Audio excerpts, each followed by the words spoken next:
friends. This is another episode of my music podcast.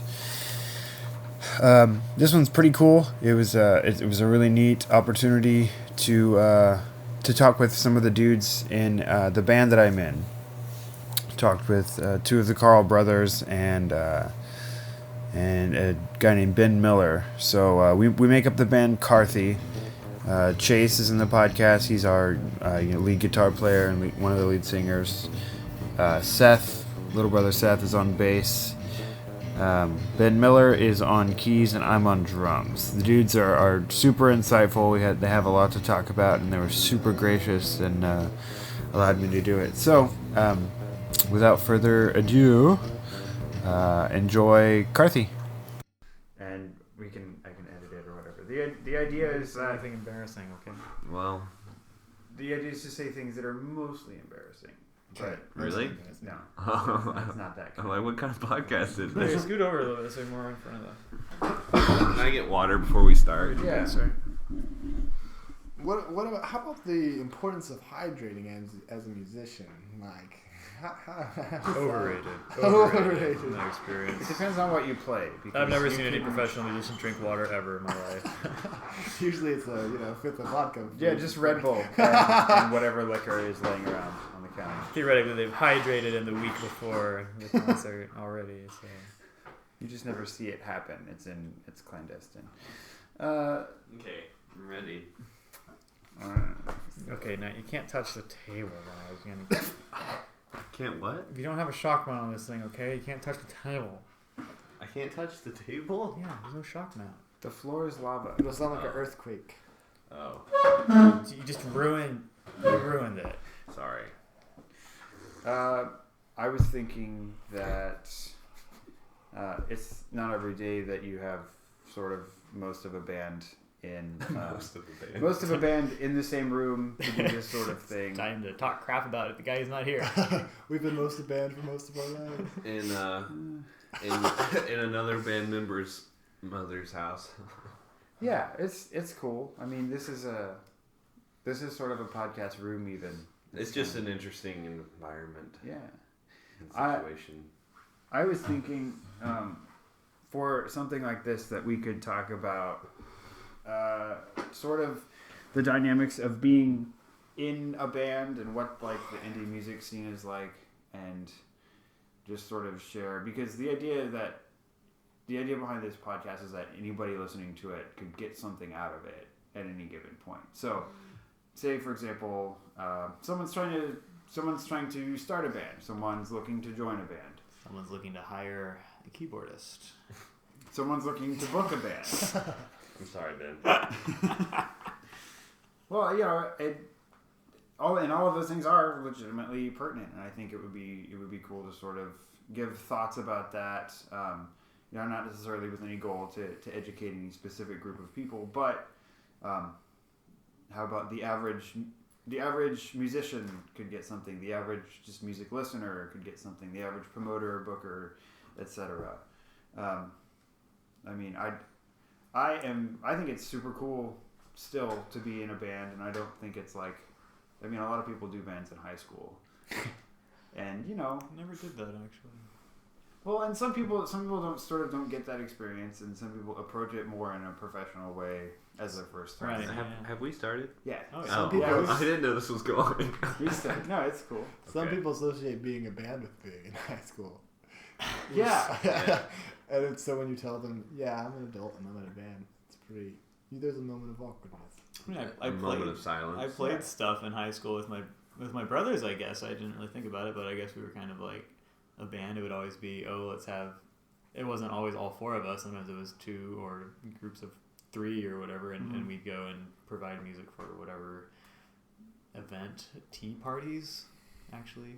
Like Like actual Tea tea parties. Like actual political tea parties or No, not the political party. Like, okay. like a bunch of little girls and women Well, that's drinking cute, tea. though. That actually It was sounds so like a cute. lot of Yeah, they fun. hired Thomas and Daniel and Austin Marie to sing. That's stuff. That's how I found out. That's how Thomas knows all the lyrics to "Baby," the Mhm, Justin Bieber that's right. song. Maybe that's what our problem is, guys. We should get into that market. To the Tea Party The Market? Tea Party Market. Little girl Tea Party We Market. play your tea parties. Good luck finding another tea party band. You're not gonna do it. That's true. A bunch of guys over 20 Playing. little. Yeah, they like Thomas and Daniel playing the violin, probably better. Yeah. I think, well, maybe at that point, there's a little, you could judge a little bit. Like, we exclusively play tea. We know 4 songs, and you're going to get 4 songs. No, when I was in a band in high school, when I was in bands in high school, we were like, you know, there's, you play covers. Occasionally, someone gets super upset, you know, that they got dumped, and they write a song or two, and maybe you play one original song or something, and I don't know, I think there's a lot of people that sort of have that stigma about bands, and It's like kid stuff. yeah, it's kid stuff, it's a hobby. Yeah. My grandma once told me that I need to get all this music stuff out of the way while I'm in high school because when I grow up, I can't have fun anymore. Yeah. Yeah, I mean, my college professors told me that. They're like, "Hey, here's your degree. Now, like, go get a job." So, I mean, that's one of the things. Like, I have a degree in music, and people like view what I do as a hobby. I'm like, that ship has sailed, my friend. yeah. I'm like, you know, it can't be that way. And I think, I don't know. Maybe it's changing, and maybe it's just been a while since I've been in a band, like, sort of full time. But, I don't know. Were you guys in any other projects before Carthy? Yes. Nothing I'd like to talk about. Is it a hobby? No comment. Wait, I don't even know about this. We'll see. You know about it. I do? There was a band before Carthy? Was it you guys? I don't know anything about this band. Oh, yes. I guess you do. I don't know. It's not really. There's still people who would care about what you had to say there. Well, it doesn't have to be. And this is sort of what I'm talking about, because I'm assuming, was it before college, like during high school? It was during high school. It was like right before college, yeah. Right before college. So that's one of those things that like people can take into account. And I don't know any specifics. Obviously, you know, we met after all of that stuff, but that's kind of even us. We're sitting here like, there's some things that I don't want to talk about that I was doing in high school, like as far as music goes. And I think that's sort of part of it. But Yeah. I know like really nothing about any of this sort of stuff, popular music in general. I just sort of You're not missing I much. just sort of got lazy, and after I bought 10 albums for my iPod, I basically just listened to those for the last 10 years. And Wow. I just every once in a while I feel the need to listen to new music. But now, since I got you a CD, you can listen to new music. That's true. Yeah. You got 21 Pilots. That is actually the only new music I listen to enough to like sort of know it. Besides the stuff I have to play for Kidville, and yeah, I guess anyway. What was I trying to say? So all this band stuff I've just been like sort of researching and reading about, and you can't be in just one band, you just can't. It's just too fun, and unless you're really super busy, you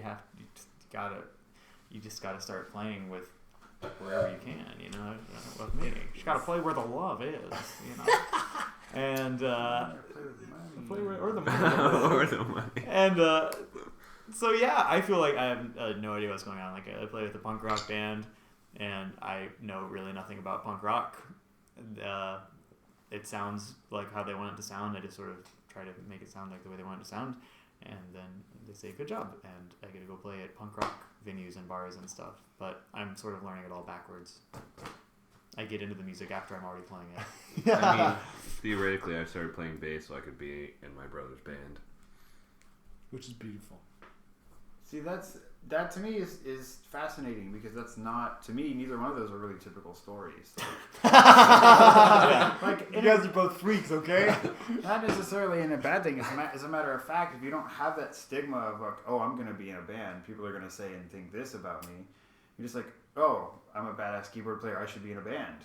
You know, Boom. I'm capable of learning an instrument for a cause. That's not something. Yeah. That's not how people approach it, and that's why, because that's the exception to the rule. That's why I think it's an exceptional case. I think what we have is pretty cool. So I feel like a lot of people. I know a lot of people that had been playing an instrument, but then they stopped. And I feel like it's because they didn't have a reason to really continue playing it. Yeah. And it's because that's true. I feel like the purpose of music is to perform it. And if you're not performing and you're just playing in your room, it There gets is kind of boring. this isolationist aspect to music where people think that you're supposed to learn it and play it all by yourself all the time. Especially if you start in lessons. It's almost impossible to break out of playing alone. Even if you do recitals, it's not the same thing. Recital is fun or cool or whatever, but it's not actually going out and connecting and sharing something with people. No. Unless you have brothers and you're homeschooled, and there was a lot of you learn the piano, you play it by yourself, and then there's a recital and everybody plays their piece by themselves. But when it started getting fun is when my little brother Thomas started learning the drums, and he was really good, and we said, hey, for the next thing we do, next recital, you should play the drums at the same time as I play the piano. And we did ragtime stuff, and then we and we just sort of always, which used to be a big form of entertainment. Yeah. A lot, and we have this 100-year-old Story Clark organ sitting behind me here that we picked up from somebody who didn't have room for it anymore. This is huge. It has a big mirror, so if you're sitting at it playing it, you can see who's behind you. Has this really nice ornate hutch thing built over it. This was an entertainment center. Somebody had a really big screen TV in their house nowadays with the big case built around it. That's what this thing was, and you would get your music, and people could sight read and people and come they would and play it and bop it around you. And if you had people over, and you'd have mother will now play something on the organ. Mother play waltz. Yeah, exactly. People shout Elton John requests and stuff. Basically. Yeah. That was the entertainment center. It would be in the middle of the living room, and people played together more socially. We might say, hey, grab this PS4 controller and join in and play a video game. We'd be like, here, grab this cornet. Cornet. Hey, you Pull play out cornet, the old don't you? banjo. I don't know. That's okay. transpose. We have spoons. You'll pick it up real fast. Said no one ever. Well, I think that's cool. I think you guys had an interesting sort of interesting way to get into the band thing. The family, being able to play music with your family, that's a built-in thing.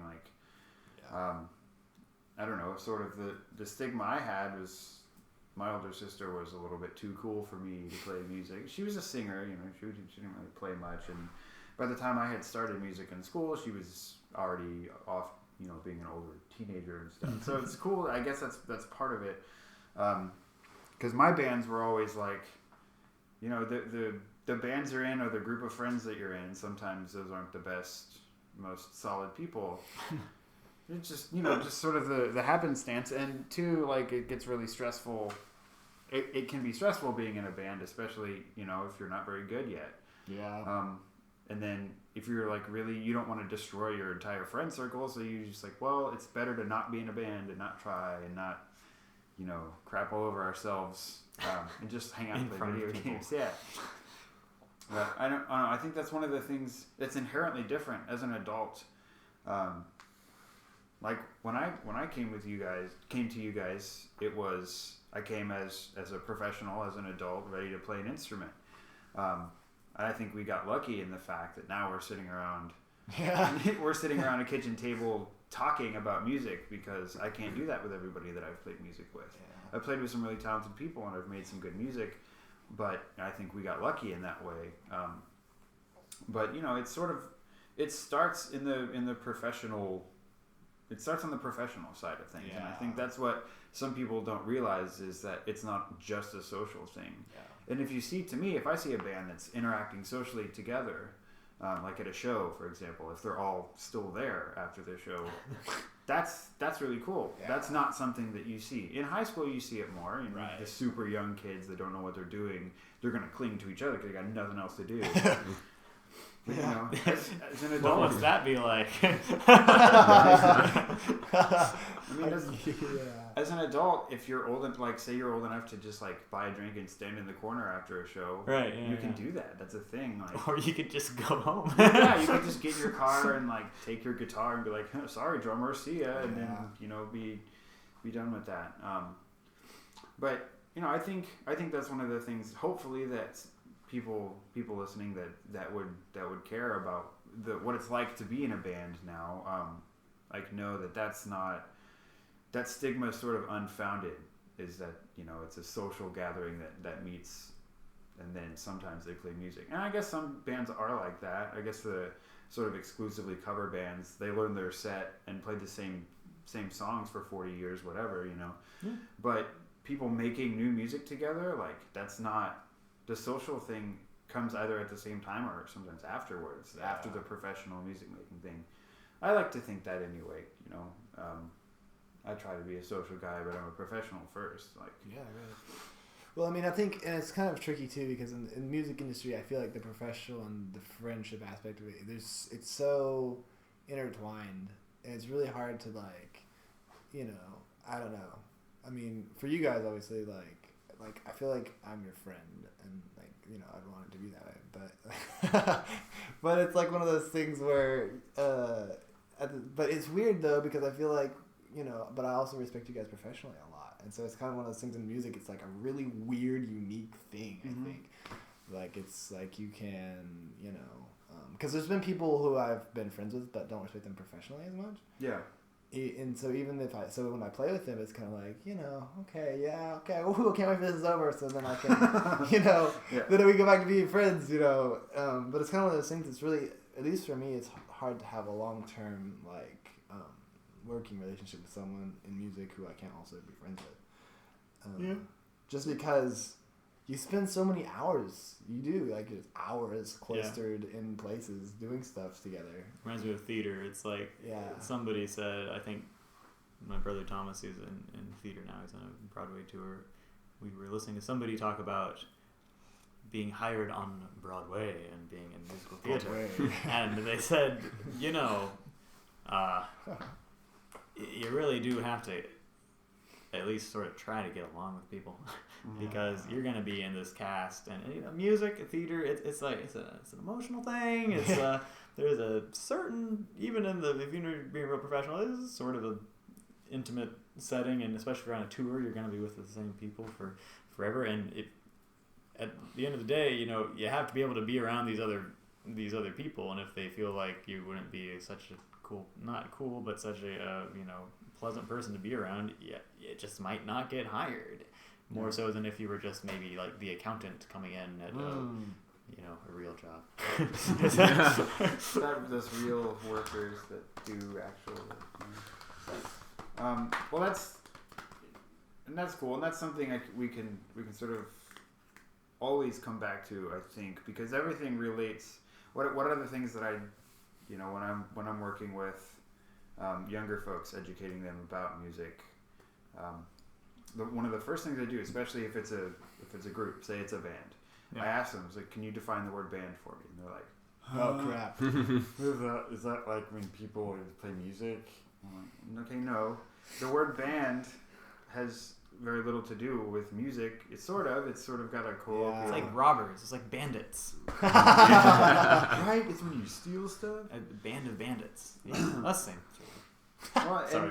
No. So that's one of my kids actually was like, it's a group of people, a band of people. That's what it actually means in that context. It just so happens that the way we use it, where in our locale is a band of people who play music together. Yeah. And to me, that's important. It's important not to lose sight of that. And that everything can pretty much go back to that. I think it was interesting, something that Ben said, and actually I've heard this from pretty much everybody I've played with, is that it's kind of it's advisable, if possible, to play in more than one group, meaning 2 groups if you can, 3 groups if it's practical. You know, obviously you can't really take every like spare second, because then you're just going to spread yourself too thin and not really worry about it being good. But you know, I think 2 groups for most people, 2 groups and like a part-time job. Yeah.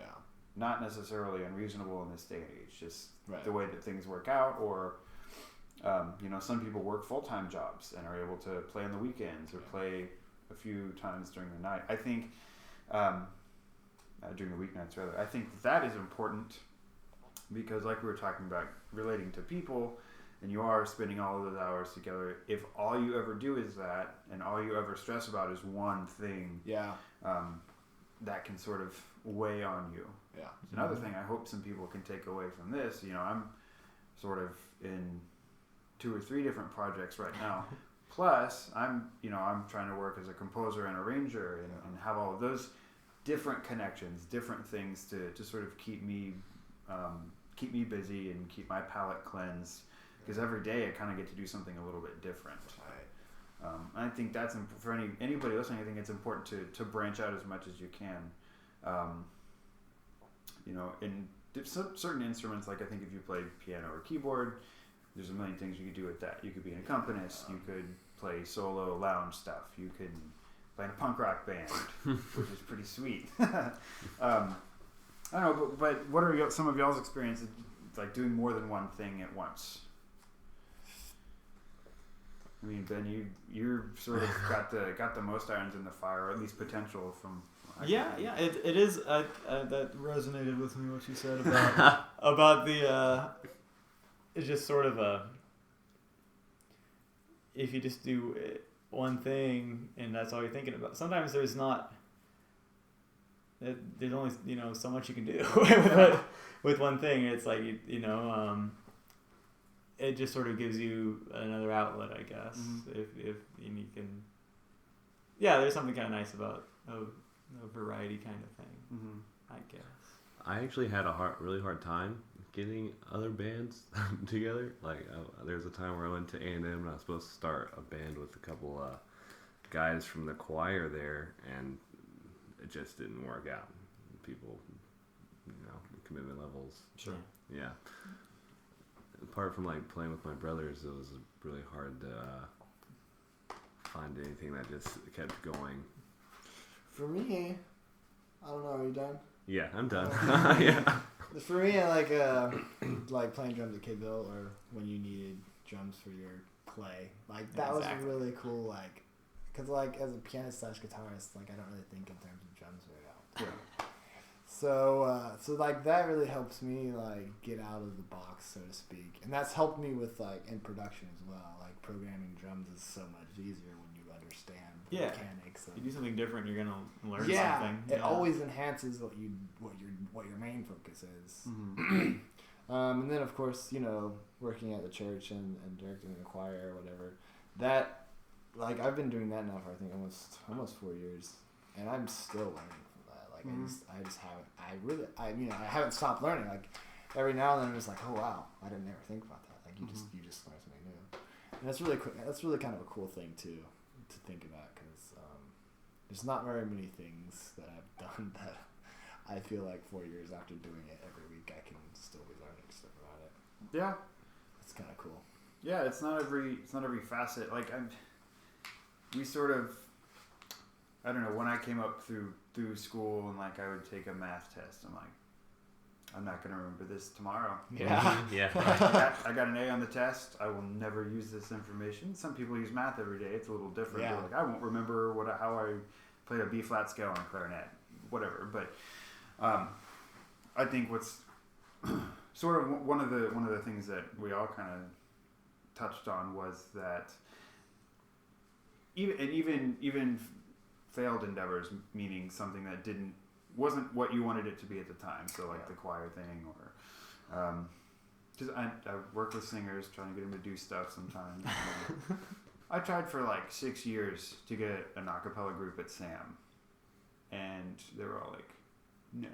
And I know they were busy. Those cats stayed super busy. But one of the things I think is cool is that, I know for me personally, I'm sure you guys probably agree, is like being one group, and this specifically pertains to playing, being in one group sort of, not only enhances, but I find myself, like with Carthy, I'll play something that I played with in the country band when I play with Michael Player. I'll bring over some country thing, whether it being like a fill that's just count 4 instead of a run down the toms. That's kind of sort of a country thing, or maybe I'll be with Michael Player playing some country, and I'll I do a fill that I would normally do with Carthy. And everyone's like, "Whoa, we're not used to that. That was cool." And that's strictly from a playing aspect. When you start overlapping styles, that's when you get the best original music, is when you sort of infuse other styles in. That's when it gets really fun. There's a few Carthy tunes that are like pretty much straight ahead rock and roll, and that's great. There's some that are like folk. There's some that are super folky that folk and super folky. You could like pull out a banjo and it wouldn't sound bad at all. It wouldn't sound out of place. And like that's very much to me. I hope it comes across as a compliment, because that not everybody can function in all of those veins at the same time. And I think if we hadn't all had legitimate experiences in those areas, we might not be able to bring that with any validity. And that's, like I said, that's just from strictly a playing aspect. There's other parts of the musical world you can be in without ever having to touch an instrument. I'm, doing the podcast and getting all of this stuff on the website. I'm getting to learn a little bit of production, sound, how to wrestle with a microphone, and which direction to throw speakers to where they won't break anything else when I throw them at the wall. So stuff that's different from playing. What do you guys think are some things that you've done that lend itself to music in some way?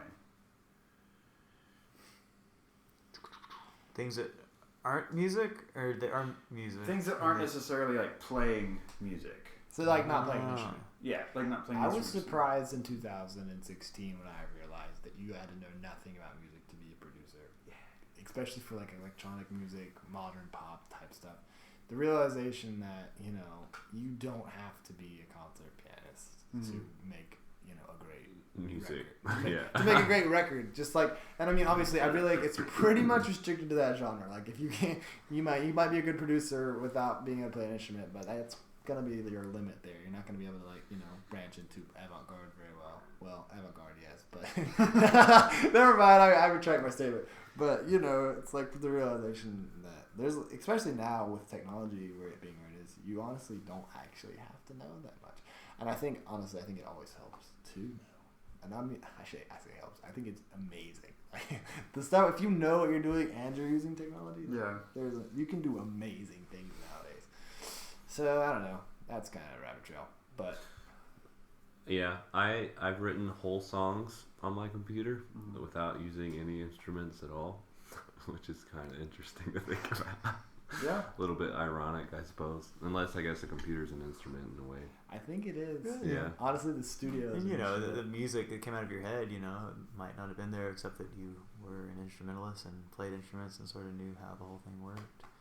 Like, everything you do is going to, if you're doing your B-flat scale and your clarinet and you don't, you're never going to play clarinet again or whatever, or the math test, right? You're never going to use logarithms again. But it's like going to the gym and you say, when am I going to be at a job and they're going to say, lay on your back and grab this bar and lift 70 pounds? It's never going to happen. I'm not going to be walking down the street and somebody says, can you do? But it's like, what do you do? You're just working on a muscle, It's like that part of your brain, musical side. It's going to be something there. You want to have a big palette, big toolbox. Something, okay, I was trying to think of something that's like not music, but that I use. Calling a brand toolbox. In music. As soon as you do that, though, you're like, wait, I guess that is music. Yeah, I was going to think of theater because, I don't know, in our family, most performances were like sort of theatrical. We started doing this kids' theater thing around here. We always did skits and stuff at talent shows or stuff for church, and it always had to be in a time constraint. And I don't know. So just sort of stage stuff, I feel like has helped me as a musician. Like I walk out there and I've been doing stuff on a stage since I was like 4. Mm-hmm. When I was 4, it was just maybe, reading something out loud in front of a large group of people. Sure. But same thing. You just sort of feel like it sort of feels like I've been there before. So that gets a whole thing out of the way about stage fright and all that sort of thing.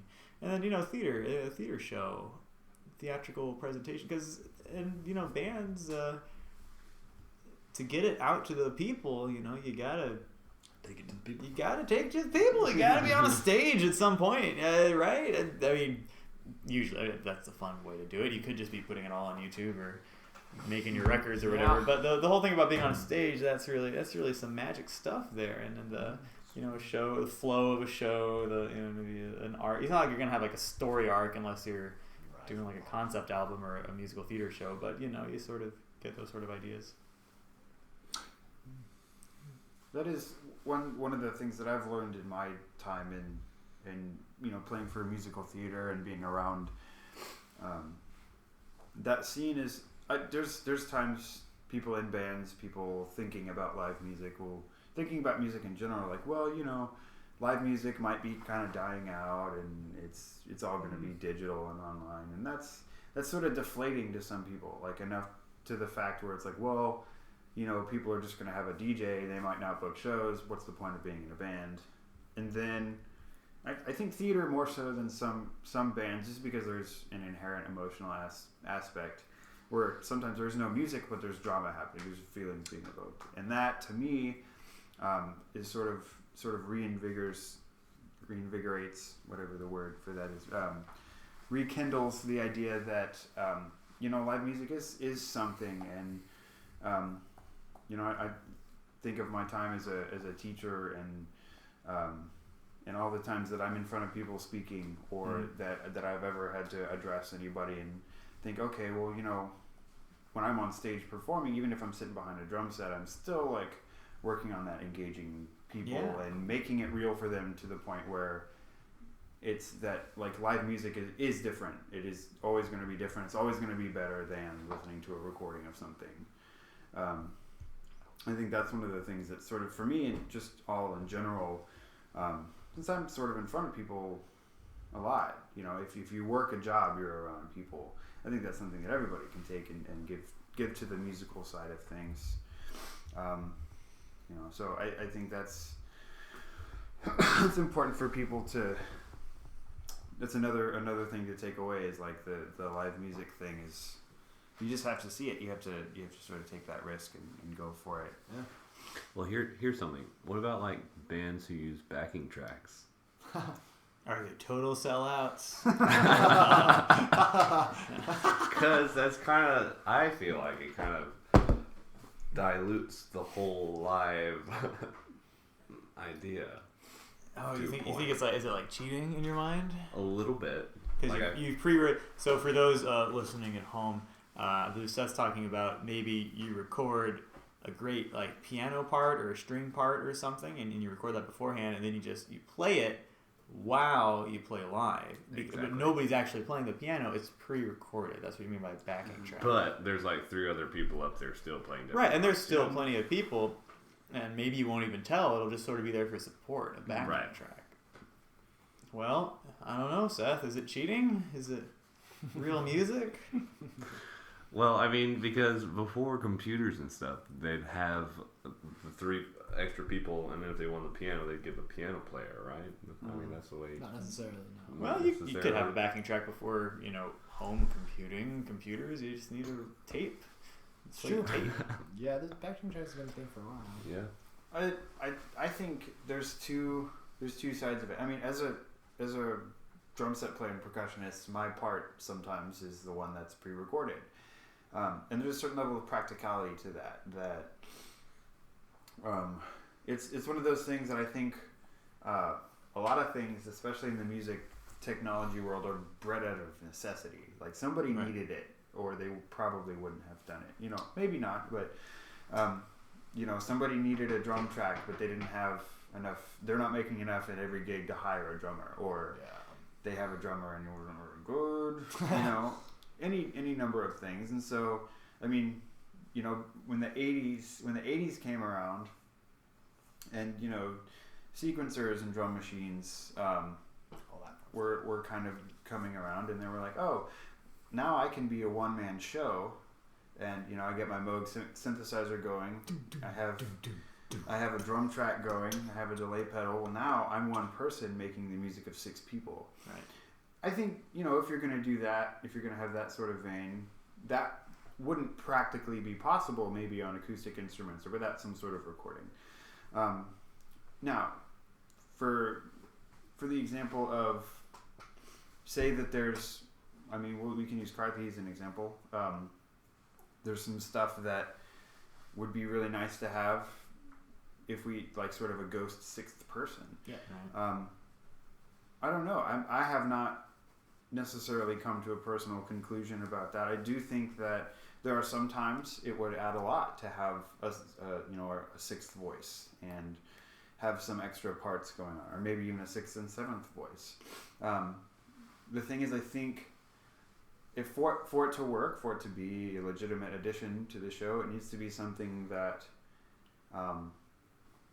you know, if it's just a chord patch with a triad or something, somebody with a MIDI controller could do that with an extra hand. You know, a drum set player could play with one hand, play some ride cymbal, and then pad some chords. If it's like this gnarly arpeggiation that someone couldn't practically do on top of what they're already doing, that might be something where it actually adds to the performance, and you know, it would be worth the trouble to program it. You know, there's good and bad. I think it just depends on what you want to do and how you want to do it. Because the technology is available, and you know, in the studio it happens all the time. You know, the studio, you miss a take. Oh, let's go punch it back out. Let's go back over that spot. Oh, I missed it again. Cool. Well, line it up 6 times. Oh, well, I got it, but it was a little bit out of sync, so I'm just gonna click and drag. Infinite takes, no big. Mm-hmm. Yeah, it's fine. You know, if you're not paying for studio time, especially, and you have your own software. Not wasting tape anymore. It's all free. But you know, I think there are some people that do it that probably don't need to do it, like the backing track thing, the pre-recorded stuff. But I think if you do anything tastefully, it's something that could work. I don't know. Yeah, I mean, you know, you go to the shows, you want to see a human being doing the music. As long as there's a human doing the important part. I know we're all important, guys. Important part of the music, you know, like, it's not like really cheating. It might be cooler if it was people. What if would it was a humanoid thing? If it was a humanoid, that'd be cool too. That would be amazing. Mr. Spock and the Vulcans are playing something. As long as a human triggers the sound on the sampler, it's fine. Yeah. As long as they do it with conviction and passion, and they smash that play button. You better, if you're gonna push the button, you better believe it. Yeah, I like the shows where they do the one guy does it, but he has to build it up live. You know, like Looping it. you ever seen Andrew Bird? You know, he starts and he does, like, you know, the violin, Even Ed Sheeran. and he does the bass, and Ed Sheeran does all. Looping is so much fun.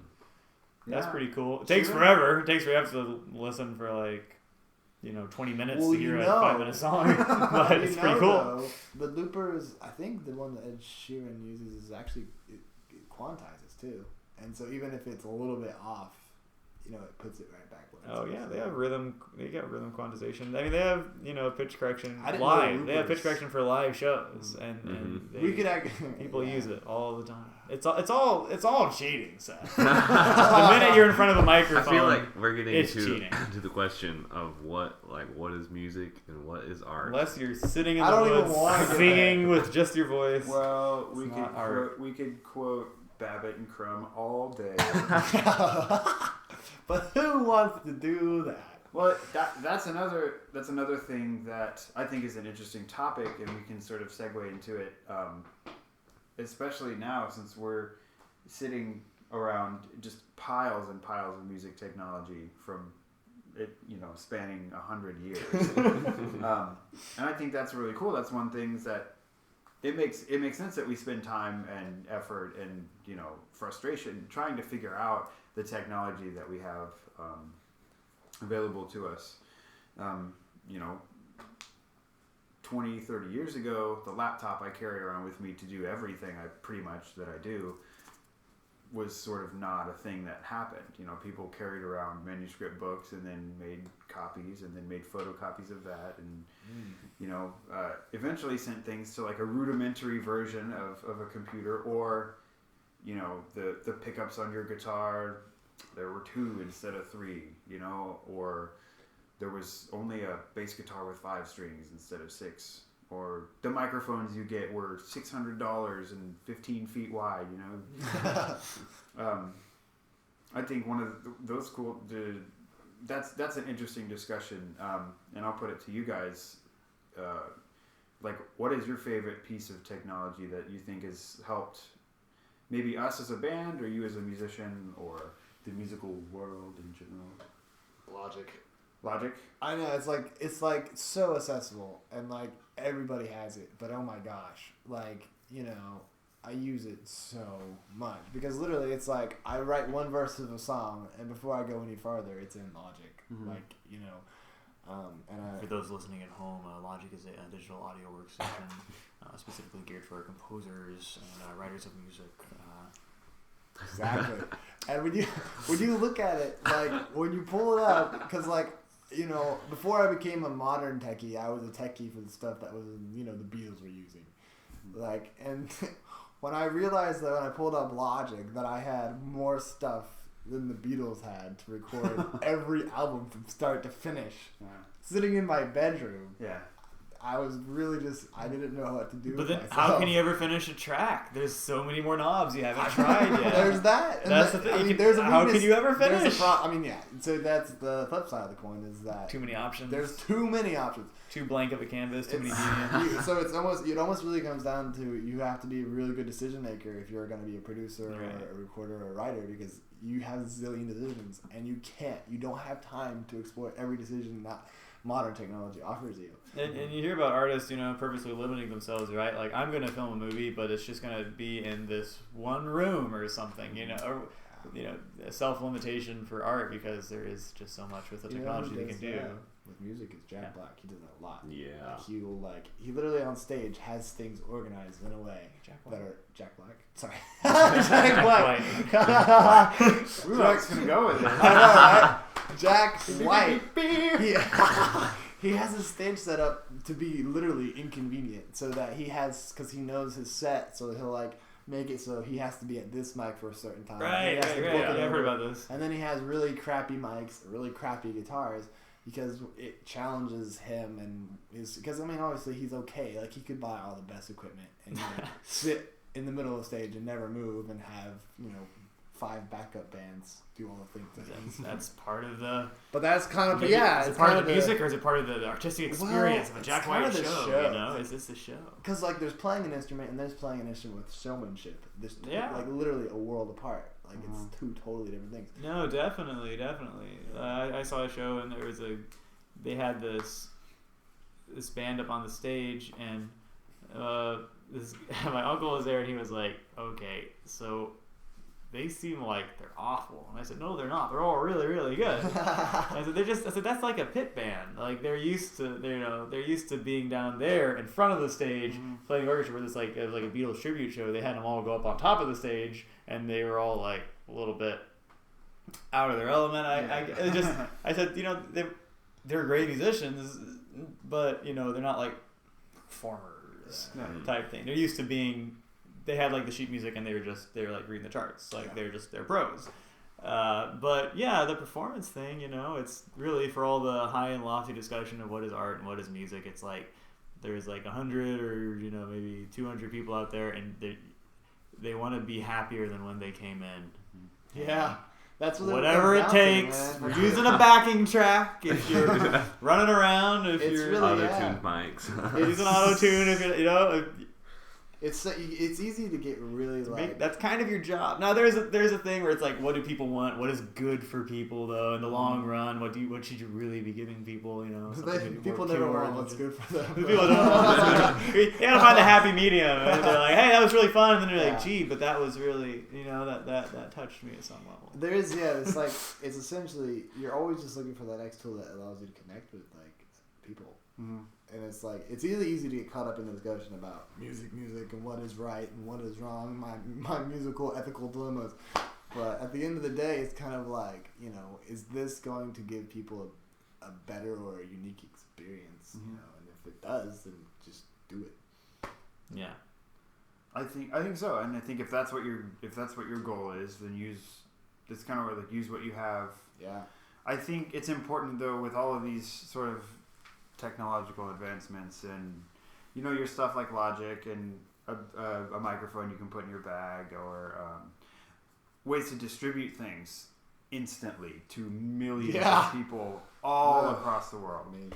I think it's important that that you have an idea of what your goal is beforehand. Right. Whether that's like I'm gonna entertain people with music, or I'm gonna make this statement with this painting that I'm doing, or I'm gonna distribute this thing and charge this much to this many people and make this much money. Yeah. I think it's important to know what you want to do. And know what the other people in your band want to do. Yeah, and you know, from a band setting, I think it's important. And one of the things I try to talk to, you know, young folks trying to start a band, what I would tell those people is get together and as much as you play, spend a lot of time playing and honing your craft, and then spend as much time talking and getting to know each other, getting to know why you're doing it, what you're doing, why you're doing it, how you want to do it. Yeah. Because that vibe is really important on stage. And just be on time. That's what I would tell you. Just be on show time. up on time. Actually, that puts you ahead of like 90% of musicians. If you show up, you're ahead of 90%. Yeah, Showing up. Yeah, who said half of anything is showing up? Like some Churchill. I think maybe my mom. Yeah, 50%. Like you're already halfway there. Yeah. You just show up on time. Yeah, yeah. Respect. The most important piece of technology is your watch. The alarm on your watch. Or phone. Yeah. My phone is also my tuner. Very nice. And what else? Metronome. Yeah, that's true. And you can post on Instagram. Yeah. All my practice sessions. Just punching the bass. Just nobody listens to me. They mix me out. Yeah, that's the thing. It's like, hey, anybody can distribute their music to anyone on Earth, but then it means everyone can distribute their music to everyone on Earth. So it's like, oh, so you're not like special snowflake anymore. There is no gatekeeper. There's no gatekeeper. Yeah. Which is both good and terrifying. Yeah. Which is So what if you're really good? Nobody ever found you. which is interesting because like I learned how to play bass through YouTube. Mm-hmm. Well, that's to me, and that's one of the things I was going to suggest is an important piece of technology that's sort of encompassing and more broad. The effect that social media has had on what a band is, how to be a band, how to be successful as a band. That has, I mean, I think that's changed the game. There's the reals. I can't remember the band. Maybe it was like the Black Keys or something. Those cats like became famous overnight or something because of MySpace, like, which is a bit of an anachronism for when it happened. Sure. But yeah. That sort of thing, not necessarily super unheard of. You get a few hundred people to like it and share it with 3 people each. Well, then you're up to 3,000, and then those 3 people share it the next day, and like, oh, well, now you have 1 million followers, and like I don't even think they knew about it. It was like, yeah, we were just playing shows, and all of a sudden like everyone knew about it. And It happens. I think that's really cool, and I think that some people like work really hard at the social media stuff, but not necessarily saying that that's a bad thing. Some people do take it to the point where like they're working so hard on their social media presence and don't actually have anything to present. Yeah, there's no music, there's no talent, there's no shows. It's just your social media presence, which is really discouraging to see. Yeah, it is. Well, it is, and like that's one of the things why I think it's important to. You can use technology to your benefit a lot. It's pretty easy, right. But you still have to have that. You still have to be a band, or if you're going to do your own thing. A lot of people are successful with solo projects. Get really, really good at your instrument, and then get really good at social media. They're separate, but Or what I tell my students to do too is like, share your journey. Mm-hmm. Like, you're learning. Like, and that's cool. And you can leverage that too. Like, it's one of those things, like what I started doing recently is, you know, I post a video on on a different Instagram account just for myself, where it's just like I just play a minute of whatever I want and then I just post it. And you know, it's not one of those things where for me it's just like a developmental thing, but it's like, but you're sharing that, and that's like a cool thing for people to see because people learn from what you're learning too. So Yeah, it's kind of a cool thing. But yeah, that's definitely like with social media being what it is today, like pretty much anyone I know who's like a student, or I'm just like, whatever you're doing, just start sharing it. yeah. Like, you know, it's so important now. Well, that kind of goes back to the whole music being communal. Yeah, I mean, because it used to be, if you were, you know, let's like, I don't know, the 60s or something, if you wanted to share and create a community with music, you had to be in like the bars and the taverns and, you know, that's where the kids were for whatever reason. I guess they didn't have anything. But now, you know, those people are on the internet nowadays. That's where you're going to create community more often than not, you know. Yeah, but you still can't jam with someone on the internet. Well, I mean, Lag. Oh, not across the internet. No. You can meet somebody and then jam somewhere else. You jam together in the same room. We're not talking about like jelly, right? Like, I can't play with you. There's lag here. It's not working. No, there's. I've tried. Oh, no. I'm really? Yeah, that won't work. I've tried, yeah. And it's like, maybe I'll just always be a little bit behind and I can time it and it's like, or a little bit ahead. I try to play ahead and it always sounds bad for one of the people. Yeah. Well, I mean, what I've seen is, I mean, they made it a cute little app called, I think they just call it Acapella. I've seen that. It's a little 4-panel multi-tracking app. And so you can like record 1 or 2 panels and then send it to someone else and they record their own. Oh yeah. You can do that, yeah. I saw a Jam karaoke app stop like that. time. You should do that. Yeah, that's cool. It was not really great, but it was kind of like that. Yeah. It's an interesting concept. It's a great way to share. And that particular thing is really cool to share with people. Like, you don't even know. You just put it up. It's like, here's the thing I sing. And it was, I think a barbershopper that I was singing with showed it to me. And like, people sing tags by themselves, or they'll sing 2 parts and then send it off. And it was just the coolest thing. I think that's one way that like the whole social media thing sort of helps create that, and helps, one of those things that sort of relieves the stigma of being a musician.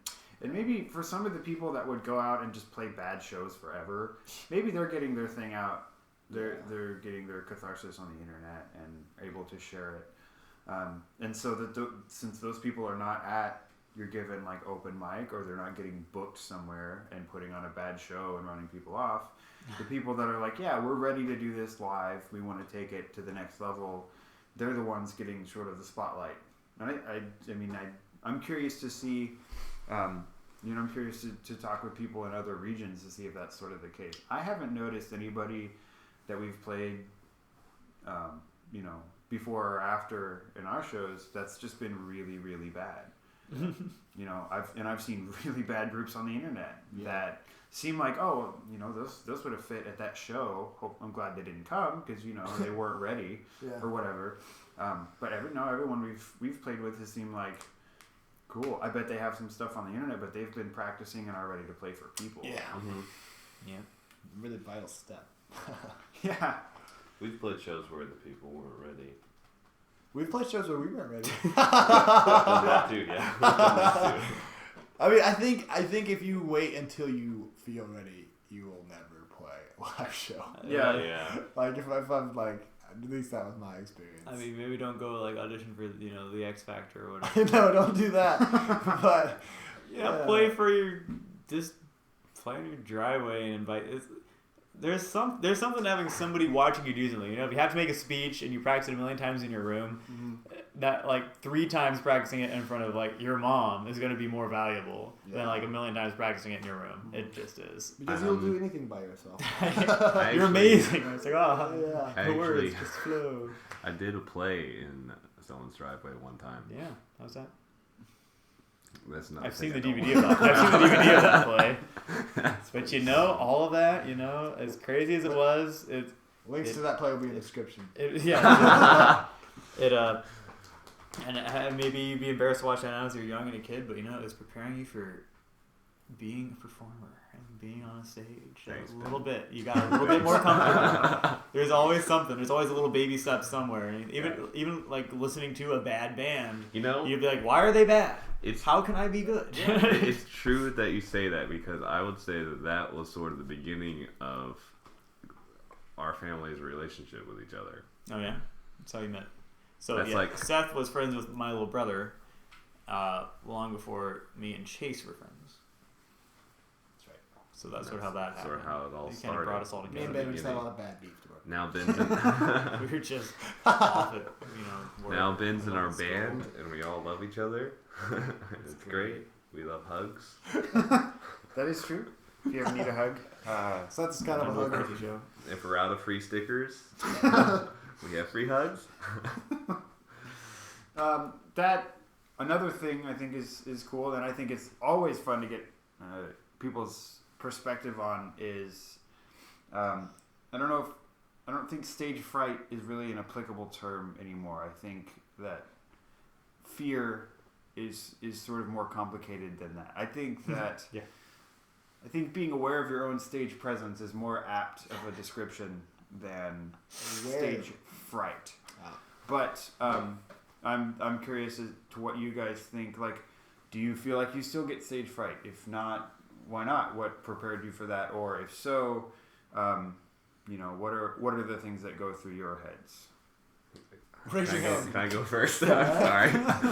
Seth, I still get it a little bit, but for me, it's more of, I feel like music's a very, very vulnerable thing. Yeah. And it's hard to just sort of throw it out there for people just randomly in the audience that you don't know that could take it any way. Sure. Like, I don't know, the first person I played stuff for was my mom, which obviously she's going to love everything, so that's not very scary, which is why your mom is an ideal first audience. Sure. But first shows, it's tricky, especially with original music, because typically lyrics and stuff come from a pretty emotional place. Yeah. And that can be scary. Well, and a lot of times I try to put emotion into my drum writing or my backup harmonies come from a place in the heart not necessarily the chord progression that's happening. Sometimes it is that, and sometimes that's what the track needs. But I agree with that. It's very, very, very vulnerable, and it's good to know that about yourself. Like, this is a spot in my day where I'm going to feel vulnerable, and I think everybody has that, whether they say they do or not. If anybody on the planet says, I'm never ever nervous ever, that's just what they tell themselves and what they tell each other. I get really excited. I guess it's sort of nervous. Like a nervous excitement. Yeah, it's like I get really excited. It's like, we're about to go out on stage. I mean, okay, it didn't happen in the last two concerts because those places we've played before. It's just like there's that here we go weird again. thing where you're like, because it's not like when you're like a kid or when you're coming up and you have like a piano recital, you want to die. Yeah. Or at least I did. I don't know if that's Yeah. But like I used to just get so freaking nervous. But I think once you become a seasoned performer, you realize there's not that many venues that are different from the last one. Yeah. Well, on a piano recital, sometimes when you're a kid, you have to play some piano you never played before at some big church, and you can't even push down the keys because it's like a big grand piano, and it's like, what's going on? Well, I don't mean that always five. scared me.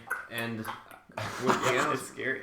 piano recitals, you're typically being judged by a teacher or something because it's supposed to be an maybe so, advancement thing. maybe so. So competition performances, I was always terrified. Man, when I'm playing with you guys in a band, it just feels like Kidville. Yeah. Kidville's this place where we play concerts for 2-year-olds and their parents 5 times a week, and I don't know. Keyboard players, we don't have to be that vulnerable. We're kind of just adding some color or definition to chords every once in a while.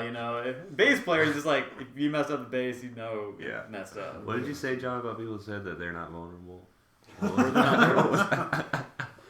Sorry, keyboard players aren't. Unless it gets to the solo, and it's here's the solo. For me, Just kidding. I don't know. playing and long enough, you just get the realization that no one knows anything. Like, Yeah. and I don't mean that in like a negative way. I just mean that in the sense that, you know, in the 1600s, it was a lot easier to play a bad note than it is in 2017. And what I mean by that is, I'm waiting for this. Does that only make sense to me? No, try again. I mean, Your playing styles aren't. I mean that tonality doesn't really have rules any longer. And so, as long as you do something and you do it confidently, I mean, if it's a train wreck, it's a train wreck. You can't fix that. Sure. But I'm understanding so much more about how you play guitar now. No, I'm kidding. I mean, you're not wrong. I mean, I really feel like I don't play guitar as much as I just move my hands really fast. It's called pantonality. Okay. Well, it's like, but I mean, I know what I don't. It's not. I'm not. I don't mean I'm saying. For those that are listening at home, I mean, Chase is pretty good at guitar, and the notes always sound like decently, at least tangential to the chords. So I'm not. I feel like there's a lot more instinct to yourself than you're giving yourself credit for. Well, Here. there's always that. But I guess what I'm saying is that when you know the form, and I've spent a lot of time practicing the form. Right. So when you go on stage, you can go a little nuts and go a little crazy because You got all the building blocks already. You got the foundation. So I guess what I'm saying is, you know, I don't think nerves are an issue as long as you're.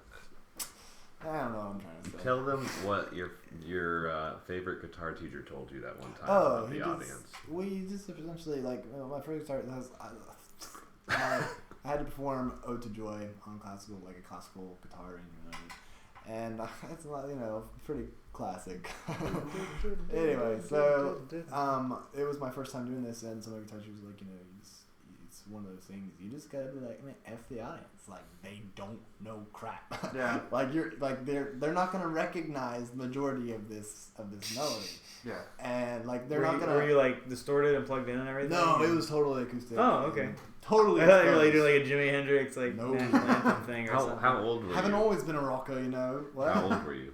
I don't know, like 13 maybe. So, anyways, I don't know. That was the first time I started to learn how to cope with nerves because I was like, you're right. I'm the one in control. I think the thing when we get nervous is because my song now. Yeah, right. When we get nervous because we surrender our control and we give it to the audience and we say, oh, they have the control over how this is I going. hope they like this. Yeah, I hope they like it. I hope they think I'm good. I hope they, don't reject me. Whereas it's like, you guys better hope I don't reject you, suckers. Like, that's kind of more of my attitude about going on stage nowadays. It's like, I don't necessarily need an audience. I mean, it's nice, but it's what I mean. I guess what I'm trying to say. I don't need an audience on the internet. For those listening at home, we really like the audience. I guess, but I'm not saying I don't, because obviously I love having an audience, and it's much better than playing alone. But what I'm trying to say is that from a purely performance perspective, I don't need an audience to play my guitar really well. I think I know what you're saying. You're saying if all you're doing is worried about what the audience is thinking, or what the average person out there is thinking, or what you think they're thinking, you might play something that no one likes if you don't like it. But if you play something that at least you like, at least one person on earth likes it, and it's you, and chances are somebody out there is like you and is going to like it. So you got to be true to yourself, true to your likes, and not worry about other people. And if you're really true to yourself, I think nerves begin to dissipate. And the audience will like it more than if you said, "Oh, gee, this is probably what they I wonder because you're probably wrong." Right, because if you get nervous, you're kind of catering. You're trying to you're getting nervous because you're like, "Oh my gosh, how can I make the audience like me and like what I do?" Or it's more like, "How can I hide back here and not play?" Well, you get to a point where because some people can take that approach and cater specifically to the audience or an audience. And they're only ever going to be as good as that audience wants them to be. Yeah. Mm-hmm. They'll never actually get to be what they could be. And that's why, to a great extent, in many, many facets of performing music, performers don't need an audience. They should play for themselves. Right. And then the audience, if they're a good audience, will enjoy the fact that this process is happening in front of them. Right. Exactly. Because the audience has a pretty low ceiling for what they can expect, you know? Yeah, and depending, like, I mean, some people, I've played music for people that were just drunk out of their minds. I could have done anything I wanted. And so I explore a little bit. And those, you know, I'll add an extra fill maybe when I didn't before. And I'll leave that feeling great. I could miss every note on the fill. They're going to leave happy. I'm going to be like, yeah, I tried. Next time, I bet I'll nail that fill, even though I screwed it up this time. Yeah. And it will be a new moment that wouldn't have been there had I just played safe enough to think, oh man, this audience, you know, I hope they like me. I hope they like this. I'm not going to do this fill. I feel like anyone who suffers from nerves should just play for a drunk audience at one point or another, because it really opens You're up. magic. It really does does. wrong. It really does open you up, like or just an empty bar. One of the two. That is a very it's a unique feeling. I think the first time I stopped sort of caring was that time we played at that one venue downtown. Not where, so? like, they were, no. I think you mean the Numbers nightclub. Numbers. All the people there were for the booze and the women. Sure. No, And well, we're there and it we're was like, stronger than booze. well, Well, and that happens. It's another good reason not to cater to the audience, because they might be there for a completely different reason than you are. And you begin to realize that until you have your own following who really love your music for you, you are playing for people who aren't there for your music. Yeah. You know, and that's something you just have to be used to and realize, you know, that there's going to be probably one or two people there who discover your music and like really cling to that. Mm-hmm. But, you know, for your first, you know, quite a few shows, you realize that no one's there for you and that you have to be there for you. If that makes sense. which is also why we play covers. Yeah, it does help. Yeah, sometimes. Because that reaches out to people. Yeah. The idea of surrendering power, I wanted to expand on that a little bit, because I listen to I've become a more avid podcast listener, and I listen to a lot of stand-up. You guys have probably heard me spout off most of someone's stand-up special.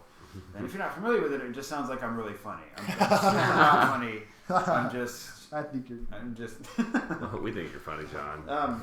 But this whole idea of... I like the metacognitive idea that, like, okay, I have this much power. I'm going to go with the audience and share it with them, or hold it above them. I mean, it's interesting, and I've heard stand-up say, you know, a lot of times you are the one person in the joint with a microphone. Mm-hmm. You're the only person that anyone's going to be able to hear with any sort of consistency or authority. And sometimes you're actually physically elevated. Yeah. Like, we've played stages where we're you know, 3 feet above the nearest audience member and 10 feet away from them.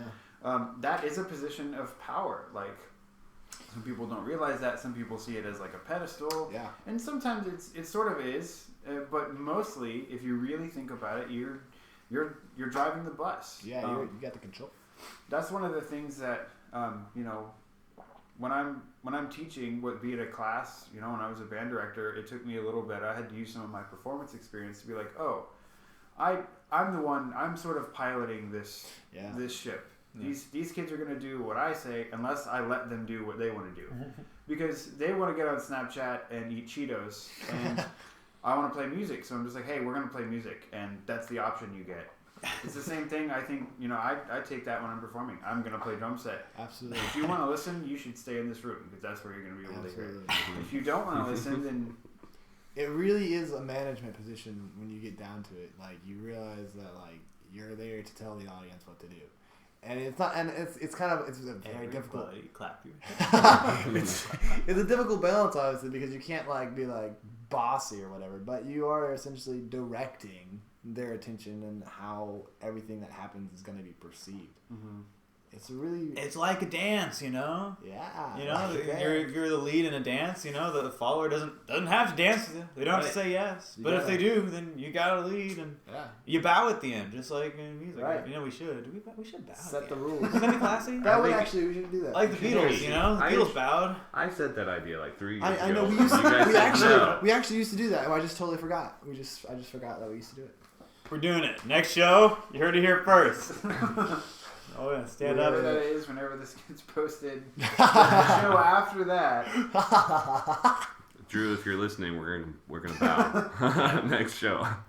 And me and John are wearing suits. Yeah. Oh, I love it. For those of you at home, John. Drew is the fifth member of everybody here of Carthy. That is an important And third distinction. brother. Mm-hmm. We will. I'll make sure to do a nice sappy intro for everything. There you go. Very, very 90s. That's an interesting point too. So we talked a lot about the music and the performance side of it and ways to physically facilitate the music. How about the aesthetics of a band? Like, what does a band look like in 2017? Beautiful. Beautiful. No, I was gonna say beautiful question, but I just cut it off. I don't know why. No, that's Beautiful. so. It's all about. Okay, I'll say what I think about it. What Chase is getting at is if you're not beautiful, What is that? you can't be succceable in 2017. No, that is so untrue. So I mean, what does a band look like in 2017? So it all depends on your end goal. Like you said, you have to know what you want to do with your. So I mean, if you want to be the Jonas Brothers or something, they're not really popular. They're in not a 2017. thing anymore. But okay, let's take what's a popular band too. See, you want to be. DNCE is awesome, man.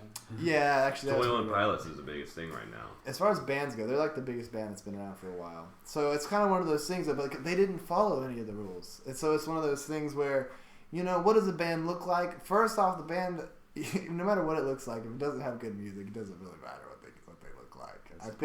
I think we've established that. Yeah.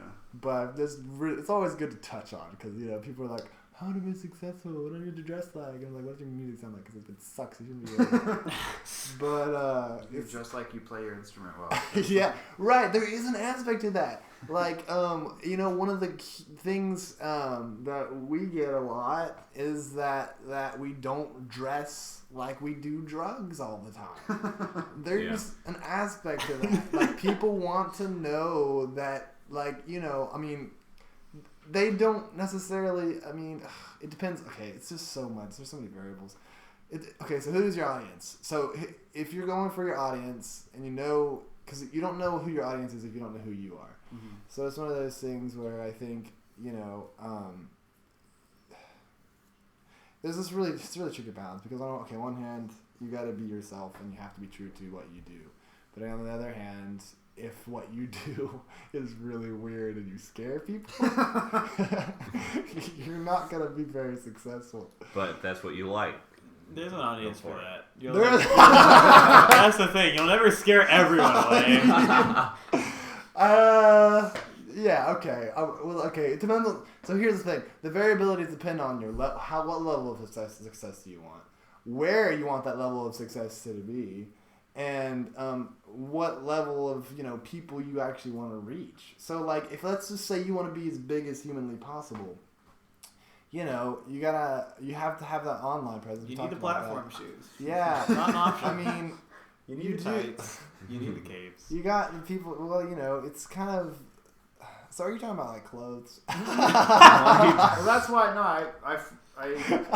I hope I phrased it as aesthetics, Yeah. and not necessarily what does a band physically look like, but what does it look like to be a band Okay. aesthetically, which can be definitely the physical thing is a lot of it. But what does it feel like? What does the show feel like? What does the show look like? That kind of thing. So I think it's important for a band to it is totally how you dress is so important.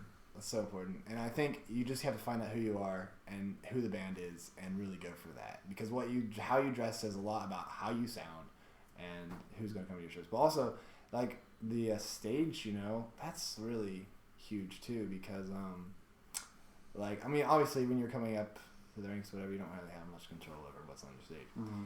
But, I've seen a lot of local bands do great, really creative things with very limited space. Like the stage we played at last night. I've seen, local bands do really great stuff, have a couple of banners on the side that they just pop up there. Have a mascot. Have a mascot. Scuba diver. Yeah, that's a very special way to do things. There's all kinds,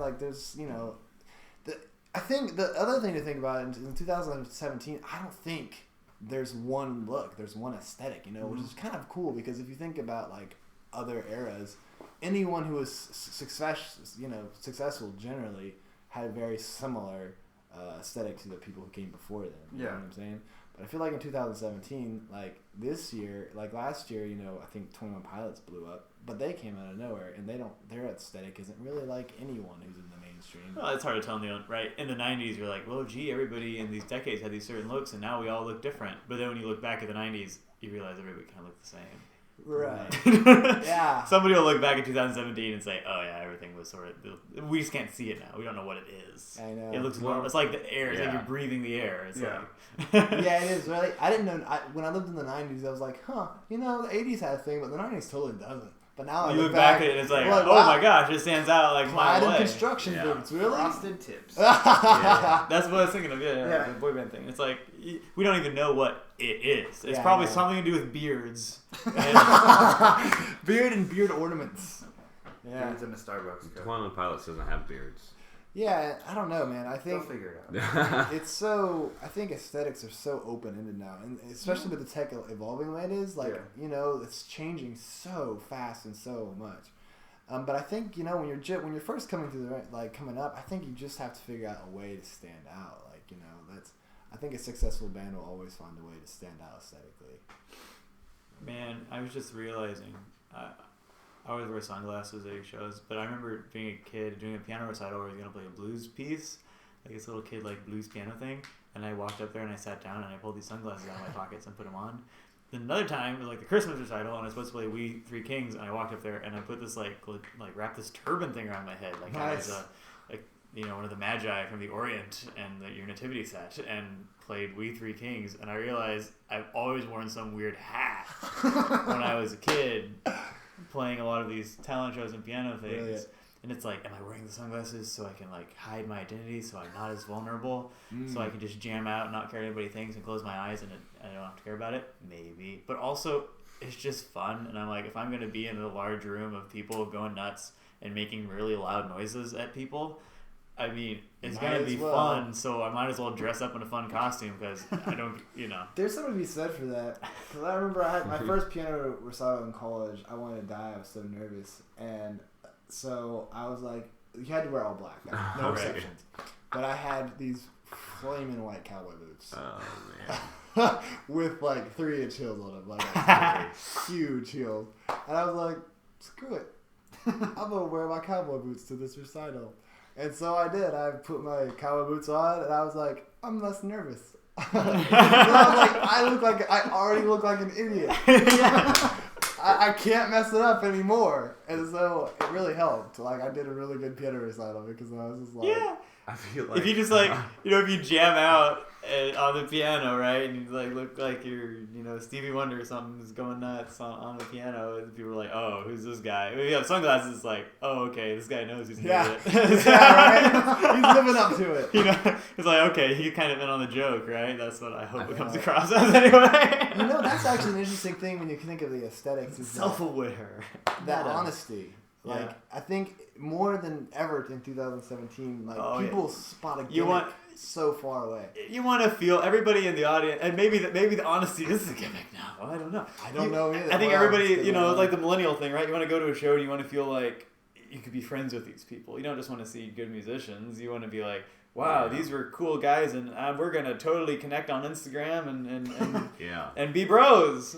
And it's there's this big authenticity thing, which is pretty cool. I read something actually that's interesting about that. Bob Yeah. Dylan. Somebody was interviewing Bob Dylan, and they were like, "What do you think about shows these days and the whole scene and whatever?" And he was like, "I think it's real weird. People want to come up to me and be my friend."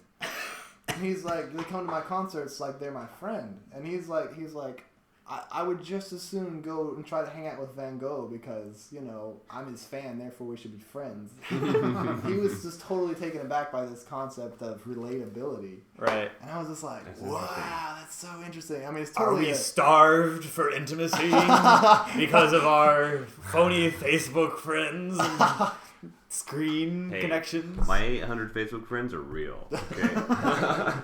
At least like 600 of them. That's I think the idea of relatability is important. I think that is maybe a newer thing. I Because they're used to. Started with the Beatles, guys. It all started. Well, people used to go on stage in like tight leather pants and shiny sequin tops, and that's not. That was meant to be different from your everyday thing. Yeah. But then everyone started wearing that. Well, yeah, and then it sort of went the other way, and I think now we've come full circle where, like, to me, I maybe not even as far as the aesthetics go, but just the approach as a performer. I try to exhibit a little bit of humility. Like I maintain, or I try to. I do my best to maintain a reverence for the fact that these people are allowing me to perform in front of them. And, no, they don't get to call every single shot. Yeah. But it is different than, I wouldn't come and play a show in something that's like dirty or tattered. Yeah. Unless, that was a specific thing that they Grunge like. metal, I you came have for I came for a grunge metal show. Yeah. I want to know that this dude works on cars when he's not playing drums. And, that's a thing. But, like, for people, folks that go to our shows, like, and maybe not every day is going to be suit and tie, but it's going to be something that I like and I feel comfortable to wear, but it's going to be something that's different than my everyday, like, sitting around, eating Cheetos. I won't wear those clothes because it means more to me than that. Like, being able to perform, and it's sort of the least I can do to thank someone for spending their time watching me do what I like to do. It's a respect for the audience. Yeah. Definitely. Whether that translates as relatability, someone feels like, oh, he's wearing nice clothes, I can go talk to him because he cares. Maybe I don't know. I don't care. I don't mind talking to people. That hasn't really been much of a thing for me. Some people will come by, hey, nice show, cool. Thanks, Some bro. people. I mean, most people go talk to the front man or whoever's selling the swag. Yeah, and the that's, front man. Selling the swag. yeah. Frontliners. Those guys. The lead singers. Yeah. Or singers.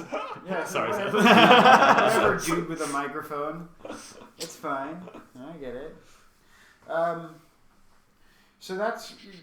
I think that's a good sort of barometer. I mean, we're playing. We're sort of in between scenes. I don't think that I wouldn't call us punk rock. We play at venues with punk rock bands, and there's a pretty accepted aesthetic for what they dress like, what their set looks like, what their instruments look like. Like if we all got up on stage and had bright pink instruments, I think that would be sweet. But maybe people would be like, "What are they going for here?" Yeah. But, I mean, the Pretty Bads. That's their thing. That's their jam. And it totally works. It does. I think some of it is it does sort of depend on the audience, what you want, what kind of folks you want. It's all very deliberate. I mean, not always, but I mean, it should. I think there should be a Yeah, little bit good of bands. It kind of makes sense. It's like, yeah, that's about how I'd imagine that to go. That's their humility. That's the Pretty Bad's humility, thinking, oh, our fans love this. yeah. I might not wear bright pink everything day to day. That might not be what I wear at the grocery store. Maybe it is. Maybe it just happens to fit. But Or it's clean that day. yeah, that's a very punk rock thing. I need to actually wash my pink shirt before the next Pretty Bad show. Thanks for reminding me of that. Yeah, you're welcome. I only have one. I'm only saying that because I have laundry to do too. Oh yeah. There's a humility, respect for the audience. It's a connection. It's a human connection. Some would say music is a sacred connection. There's something mystical that happens, when those strings start playing those notes. Something you can't quite put your finger on. It's greater than the sum of its parts. There's a synthesis. I'm really rambling on here. Somebody say something interesting. Well, here's the thing. I was waiting for you to get to that point where it's like, wow, this is good. You I just gave up on me. I think that part is just as important as the practical aspects of it. Yeah. Mm-hmm. How do you play? What do you look like? Those things are super important. What do you sound like? But I think this will be an interesting topic. It usually in the stuff that I listen to, it's sort of a closing thing because we can go a little deeper and then once a lot of people say stuff that they've thought and never really said out loud or never discussed, and then it's like, whoa, I didn't even realize that. Yeah. But now that's a good place to stop and reflect. We've got a lot of good stuff going. The question, one of the many questions is about music and performing, and particularly being in a band. And I think it's good for everyone to have a personal answer, whether they can articulate it in words or not. But questions like, why are you in a band? Why do you play music? What moves it for you? What did anything happen in your life that moved you to think that? Some people say, oh, well, I was called to do this. A lot of people that grow up in church, God called me to play music for a living for these people. If that, and I think that's very personal for everyone. I have some thoughts on it. I would like to go last because I would like to hear what you guys think, because I talk a lot and I'm going to hear my own voice and not want to listen to it anymore. But I'm curious, what are some of y'all's motivational moments or thoughts or spiritual connections that you think drive your musical bus, so to speak? Can I go first? You got it. Yeah. I'm the youngest brother, so I never get to go first. Anyways, for me in particular, being in a band with my brothers, really, there's a connection there that's different than I'd say for most things. Like, for whatever reason, I don't know, I just don't really enjoy playing music with other people as much as I do my brothers. Sure. But I really think it's the emotional connection with just people in general. Mm-hmm. I feel like there is an intimacy there that's not experienced so much through just everyday conversing sort of a thing. There's something about music that communicates something you can't really say with words. Mm-hmm. And it's just different kind of emotional connection to people. Definitely, it's very deep, and that is people say. It's a famous quote. The author slips my mind now, but music expresses what words cannot. It's very simple and to the point, and that's exactly right. And I think it's good. I mean, that's it. I don't get to perform or play music with I have one sister, and I'm so the fact that you guys are as close as you are as brothers, to me, it was a super attractive quality when I was coming to play with you guys. I could feel how close you guys were.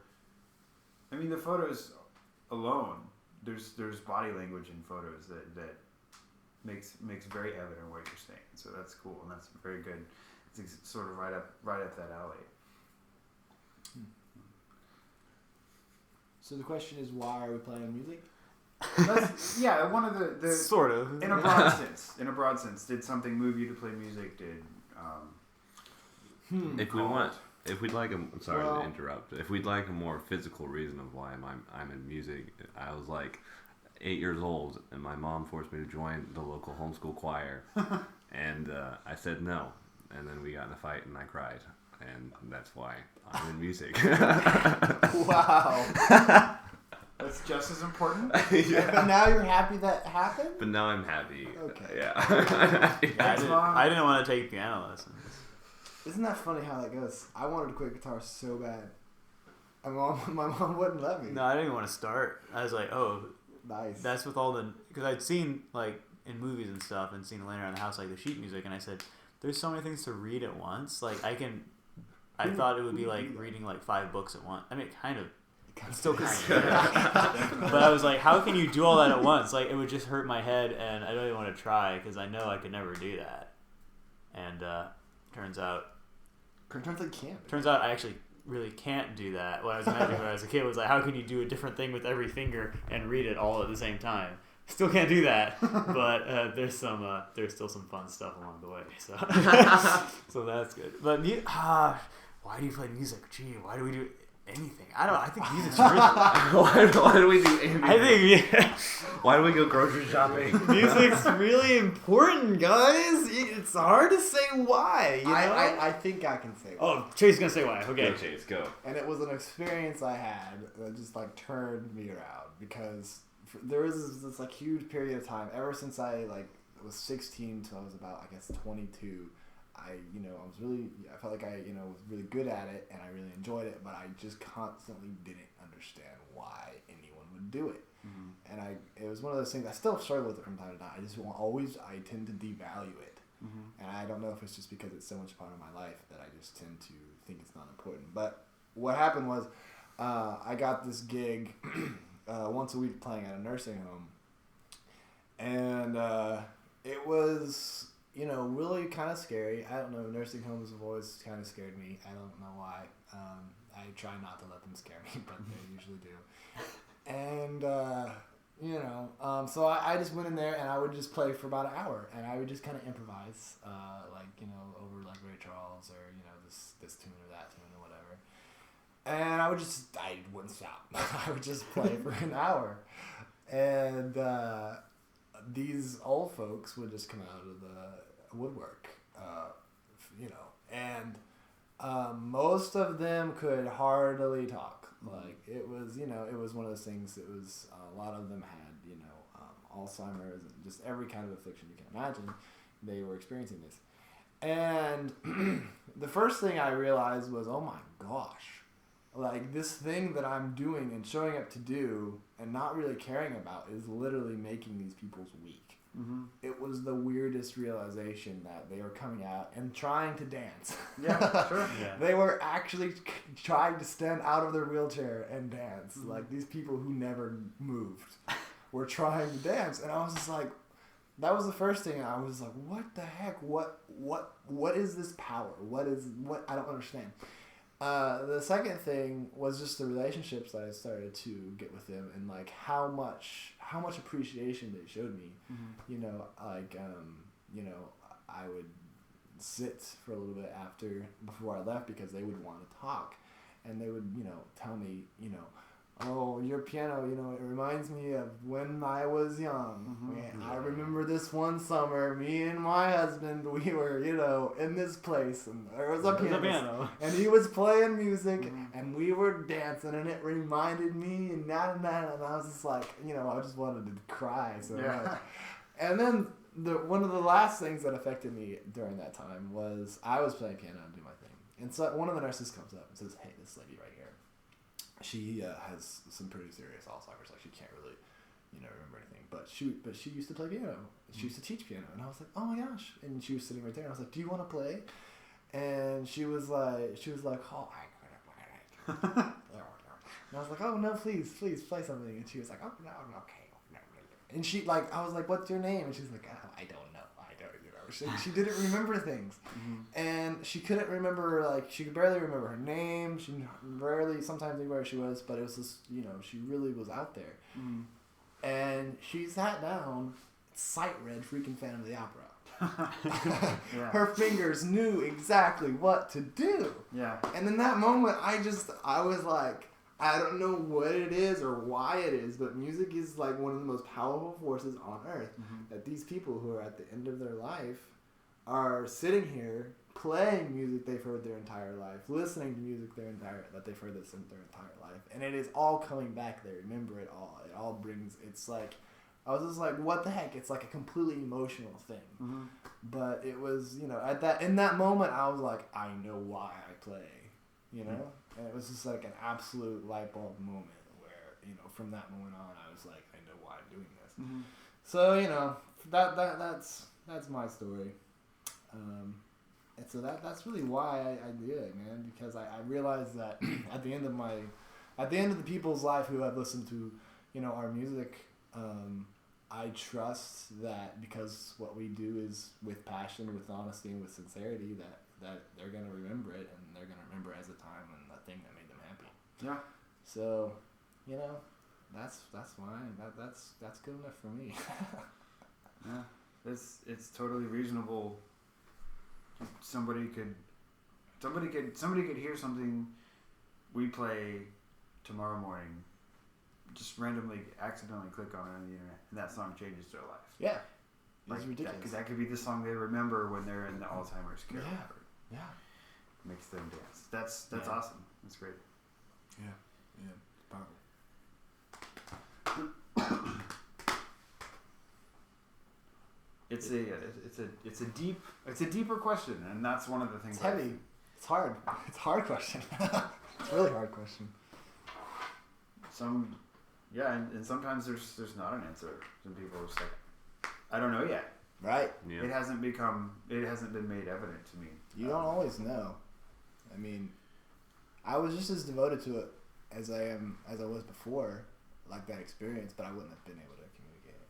You know? Yeah. So. That's I think I may have shared with you guys. My grandmother just recently passed away, and one of the last, literally seconds before she passed, she was in an Alzheimer's care facility, and her primary caregiver was just awesome guy. Was so friendly and kind to all of those folks, and she's our mama was in a walker for the last year and a half, 2 years. She could kind of walk, but she got to the point where she was used to a walker. She didn't really know it. They were on their way to sit down for their evening supper, and she had her walker up, and caregiver Lucian, great, tremendous guy. Yeah. He said, "Nana, come dance with me." No music, just Nice. had the music in their heads, and we kind of joke. We don't know if she's ever danced in her life ever. She was a school teacher for a long time, back when school teachers were ruler wielding. Yeah. And she's good at what she did, but probably wasn't a big dancer. Right.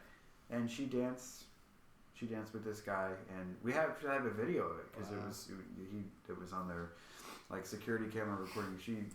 She sat down with the biggest smile on her face, and that was her last moment. Legitimately, was some music in her head allowed them to dance, and it was very similar. Yeah. Alzheimer's care. That's beautiful, man. So, what do you think? What do you think, Ben? Do you have a? Yeah, there's something deep there, man. With music, it's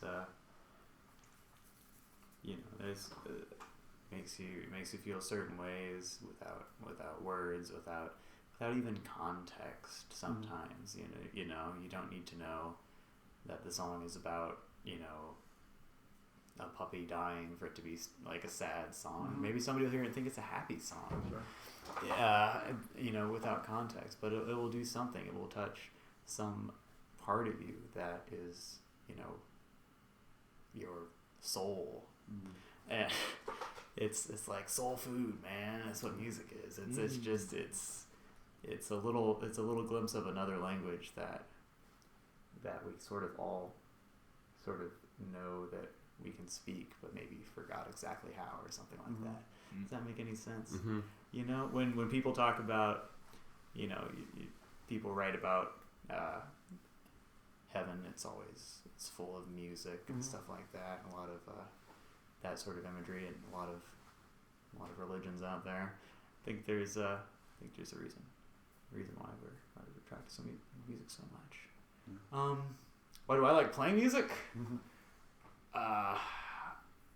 When you're a little kid and you do something and everybody's really super proud of you and they're like, hey, good job, you fed yourself with that spoon and didn't spill it, or you made the poo-poo all by yourself, and I'm still working on it. And you did that, yay, or you didn't wet the bed all night, good job, and you get all this affirmation, and then eventually the real world hits, and all that stuff stops. Yeah. You don't get the gold stars just for showing up to class anymore. And maybe that's the millennial thing, right? So we were all too coddled or something. That's what everybody seems to say. And then one by one, all those things drop off, and it turns out you're not the number one star guy anymore. At everything that for me with music, that sort of never stopped. Or they're like, good job, Ben. Good job that you did that. You played those notes real good. They're like, oh, awesome. Everything else is nobody cares about. But People still say good job. Hey, good job. I feel like That's I true. feel like I'm a little kid who did something for the first time, and everybody's like, "Whoa, that was really cool." You did a really good job. And I thought it was, when I was a kid making music, I kind of got it. Like, okay, I'm a cute kid playing the piano, slightly musically, and obviously people are gonna like it. And then I got older, people still like it, so people like it, so I do it. It's a good reason. Yeah, there's a lot to be said for that. I mean, at the end of the day, I think having oneself in your sights as a goal to make someone happy. I think it's good to have yourself be up there, and especially if it's something that happens via other people, they are pleased and impressed, and I think that's good. I think it's totally reasonable. I think I'm pretty extroverted. Like, pretty hardcore extroverted. So the fact that the music that we do is such a social thing, it's just like that's kind of like a dream, No, not a lot of musicians, I think, are in touch with the extroverted part. I don't think so. Yeah. No. It's challenging because you're expected to be in touch with your feelings and write about them. Yeah. And extrovert, it doesn't mean outgoing necessarily. Then it just means Well, you like social settings, Yeah. being around a lot of people. I guess You recharge. it is challenging though because Yeah. you're expected to be like Introspective. introspective At the same time. and be Yeah. in touch with your inner self and write about it, and then I'm supposed to go out and be like, "What's up?" Not the backup keyboardist though. Well, yeah, you can get away with whatever you want to do, man. The best job in the world. Yeah. Yeah. It's tricky balance. That's the other thing, right? The musician as artist, right? Are you? Oh no! Right when the Beatles start writing their own songs, and then it's always the Beatles, and then people are like, oh, now a musician means like you're a poet and you're pouring stuff out from within yourself, and people get disappointed when they find out that their artist that they like didn't write that song. They're like, what? No, This is an outrage. they're upset, and it's like, what? They still sang it really good. didn't actually sniff a line of coke off that. I feel like though that goes back to the connection thing. So like, Yeah, they it's feel a like connection they're thing. connecting You want the to- authenticity. Yeah, they feel like they're connecting to whoever's singing, but then they're like, oh, the singer didn't write it, so I don't know who I'm connecting with here anymore. I mean, that, might not have been as big of an issue Yeah. 60 years ago. Yeah. True story. Yeah. Well, I think there's really one kind of moment that solidified it for me, and it was I was part of musicians fraternity in college, and it was a lot of fun. It was sort of my way to I didn't really watch sports. I didn't go out and drink. It was my way to have a social life. And they were pretty much, sports and booze. Is it Mu? No. Phi Mu Alpha was, Okay. was the group. And we would have meetings on Tuesday nights. And sometimes they would start at 7, and sometimes they wouldn't end until like 3. Oh. Yeah. They eventually changed the rules so where we had to be out by 12. And so that changed the way that it functioned a little bit because we couldn't just stay and socialize. But until that time, we were staying, super long hours. I was getting to meet, I was, a freshman or a sophomore when I joined. And, I was getting to meet with seniors and people in their 6th year doing, performance or doing their student teaching the following semester. So I was getting a really cool social network that I wouldn't have had otherwise. I made friends with a lot of singers. And this is before I was a music major. I was still doing journalism, but I was still writing, but not as much music. But I decided I decided to join, and it was a fun experience. It was really great, and they really taught me how to sing in a choir setting. I'd never been in a choir before. And then in the summer of 2009 is when my dad passed away, and I thought, well, he wouldn't disapprove now, so I'm going to go back and be a music major. you know, he wanted me to be a lawyer, a doctor, whatever. Or he wanted me to go in the military, and I was like, No. golly. Not cut out for that. But I decided to go ahead and go back and do that. And that first summer, or that first, I guess it would have been the fall following that, I wrote a piece of music for men's choir. I came back as a composition major, so I was right into writing music. Didn't know what I was doing yet because I only had one semester in music theory. And I had played drums up until that point. You know, I knew like what a bell part would do. I was like, I know some flute music, but not really. You know, so it was sort of rudimentary. But because of that, I wrote in there some things that weren't common practice for four-part men's choir. But one of the things that really, it solidified not only being a music major for me, but like giving my life to music and using music to give to other people is, well, I wrote this piece and I was like, I gave it to the guys. I was like, yeah, they'll never look at it. I don't even know what I'm doing yet. And they're like, yeah, let's read through it. Let's give it a shot. And there was a bunch of singers in the group, so Yeah. it actually sounded, you know, okay when we sing it. And it starts kind of low and, you know, gruff and manly. I didn't mean to do that. I was like, oh, these notes are fun. Yeah. There was one chord in there that I knew what I was doing. I got to, there was one point, it was a landing spot where I really, like, I had this moment in my mind, and I had never heard it before because, you know, MIDI playback, sort of. It's not the human voice. It's not words. Right. I wrote my own text. I wrote it for the fraternity, and it was a piece called "Artists Are We," and it's about what the job of an artist is, what we do, how we do it, when our job is over, and our job is over when we are laid down to rest for our eternal rest. But this moment happened. I was conducting it, and I had never conducted anything, so I was like. You know, I'm sitting there like super nervous and shaking, and the guys were like really like, you know, haha, it's fine, don't worry about it, just tell us where you want us to sing. It's just like, okay, so I finally like composed myself and got through. It's at the end of the first phrase, and it's a D minor chord. I think it's a big like open space, properly voiced D minor chord. Nice. Because that's one of the only chords like I work with was an open space minor chord. And we were singing through that, and we got through the first line, and it was about to come up to that, and all of a sudden I'm like, every bit of my musical career, my musical journey, like all the marching band, all of the concert band stuff, all of the concerts I'd seen, like all came like pouring into my brain at the same time. And then as I'm sitting there with all of these guys singing something that I wrote for them, we hit that D minor chord. And like I had to stop conducting and like sit in the corner and like man. it was what I think some people would call like a religious experience. It was very much like that. I was like, Wow. and you know, I don't want to say anything as like heinous and abrasive as like music is my religion, because it's not really the same thing. That's different. That's different for some people, Yeah. but that was.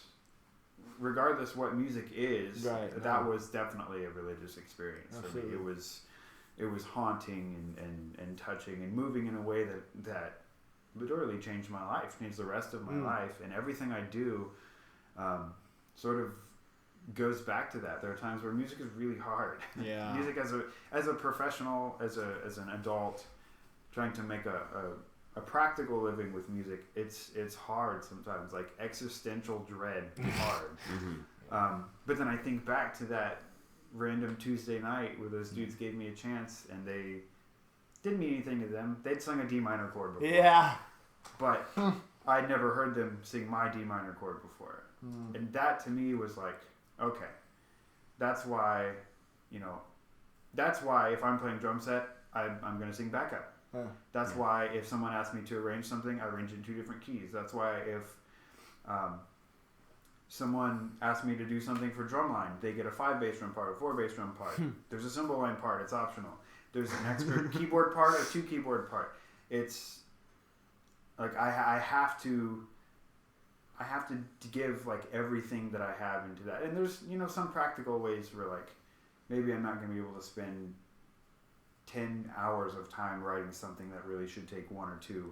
But it means that like as much as is possible for whatever I'm doing, I'm going to do it to the best of my ability. And that to me is like, I consider that, you know, I try my hardest to be humble to not only to the audience and to the people I play with, but to music itself. Music as an art form is really important. And I think you guys understand that. Now I wouldn't bother saying it, and I think I think people listening, I think that some people may have had similar experiences, aren't Please old enough. comment below. Yeah, well, you know, it's one of those things where this is sort of an ongoing. It's an ongoing discussion. It's an ongoing. As long as there is music, there should be discussion and thought and pontification about it, and so that's one of the reasons why I like the podcast. And if people don't want to hear me talk, they can just skip the last part of this. But you know, if they do, I think it's good, and I think this was decent context, and you guys had a lot of good things to say. And I think with that, I think we can sort of think about some closing things. Do you guys have anything about music, about being in a band, about performing? Any sort of closing things before we wrap it up? Practice your scales. No, seriously. I was a visual art major for 2 years, and people would always complain about all the art theory and all the exercises and stuff, and they're like, I just want to be expressive. How come they can't understand that? Why they gotta make me follow these rules and learn these things? And it's like, in music, it's like, well, if you just want to be expressive, you can be real expressive, but you're only going to be playing those same 3 chords or whatever over and over again. If you, I mean, or in the same way, right? Maybe you can just write 3 chords your whole life and still be really expressive. But it's like, you do the nitty gritty. Nobody expects you to do the nitty gritty stuff your whole life, right? You do that so you can be expressive on top of it, and you can have freedom and just sit there and, you know, Chase is just thinking about, I'm just going to move my hands and really get into it. But he's, you know, the theory is all kind of built in already to his muscle memory, stuff like that. So do the hard stuff, and then you can do The hard stuff sucks. The hard stuff. Especially when you're doing it in college, and the professors are like, you have to do this, and you have to do it exactly like that. If you don't do it exactly like that, you did it wrong. And you're just like, I'm an artist. There's a reason. It's like every hard thing you do, it's like adding another like color to your little palette of colors that you're going to use to be expressive. And you know, you want to use a lot. You have to realize another thing too is because I really, when I look back, I'm like, why didn't I work harder? Like, I worked pretty hard. But I'm like, why didn't I work harder? Because when you get out, you don't really get to practice very much anymore. Like, you're working, and when you're not working, you're playing gigs. And so it's one of those things where take that time to practice, man, because it's like, it's so valuable. And you don't even realize that it's not going to be there forever. But practice is also kind of the cornerstone of everything that a band or a musician is. Yeah. So... And I mean, I say this having horrible practice, yeah, right. Efforts my entire life. Like I was always worse at practicing, but it's practicing, studying, all that stuff. Who does that? So important. I hate how important it is. No, that's a good takeaway. Don't turn your nose up at the nitty gritty. Or metronomes. Or the nitty gritty of the nitty gritty of being a band, of like, oh, we gotta go, order a mic cable or whatever it is. This is not actual music, part of music. It's like, well, you'll have more fun. Get this all taken care of. Yeah. We gotta order 2 mic cables. No, that's good stuff. So. Well, I feel like I know you guys a lot better now. I know, that was a really that was pretty intense. intense 2 hours, yeah. It was 152 guys. Come on, it's not 2 hours. Well, no, I'm super thankful for you guys, and thanks for letting us do a podcast with you. Yeah. Hang We out love here you, in John. John Patty Studios. John Patty Studios, that's right. And Down Valley Studios. it's one of those things. It's like I said. It doesn't have to end here. You know, the episode will end if you guys ever think of anything that you want to say. We can. Is this episode 1? Or It's episode I don't know yet. I'm not exactly sure. I didn't want to put an order to it prematurely because I wanted to have a bunch to release it at the right time. But it'll be one of the first ones for sure. I think it's one of the most important ones. Cool. I feel like it shows some legitimacy to the approach. So Cool. That's cool. Yeah, you should go do this with every band. I think it is cool to get bands in to talk to more than one person. There's a lot of random crap that goes into banding, so it's a lot to talk about. I forgot to mention merchandise because you were talking about Oh gosh, don't talk about that. well, he was talking about things we need to do or learn because of the band, but that isn't necessarily music. All right. True. I forgot about that. Hey, you know what? That's episode 2.